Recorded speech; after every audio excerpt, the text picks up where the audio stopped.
Grazie. La parola all'onorevole Girling per 2 minuti. Prego.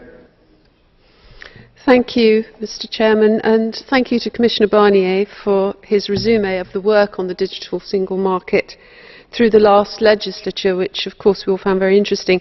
We all know that the EU is not yet a properly functioning single market. It's still divided by national borders.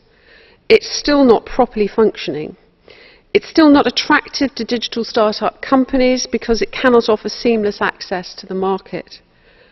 We've heard a lot about the achievements, but also, and I congratulate the Commissioner for being so straightforward, we've also heard that there's a clear acknowledgement that we failed to achieve some of our targets and that we will continue to set ourselves those targets and aims for the future.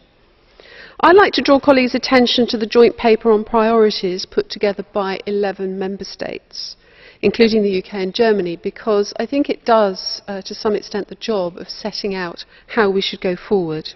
There's a clear list of priorities for realising a vision for completing this single market.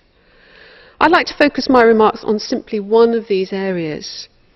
As with all of our work here in the European Parliament, we talk about regulation and legislation, and there's always 2 dimensions. There's the technical work that we do, there's the impact assessments, there's all of that, and then there's the tangible benefits to the consumers, the things that our constituents really want to hear about. So I make no apology for mentioning yet again the issue of ensuring the right digital infrastructure.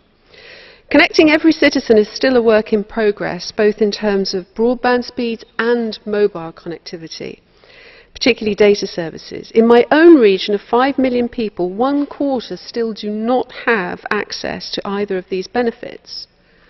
And when I talk to my citizens, when I talk to my constituents, and I talk about all of the good work that we're doing here, I'm often met by part of the room with cynical laughter because they don't have that basic connectivity to begin with.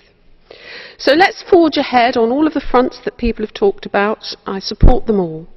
But also let's make sure that we speed up the basic building blocks that the digital economy is built on and not leave that basic infrastructure behind.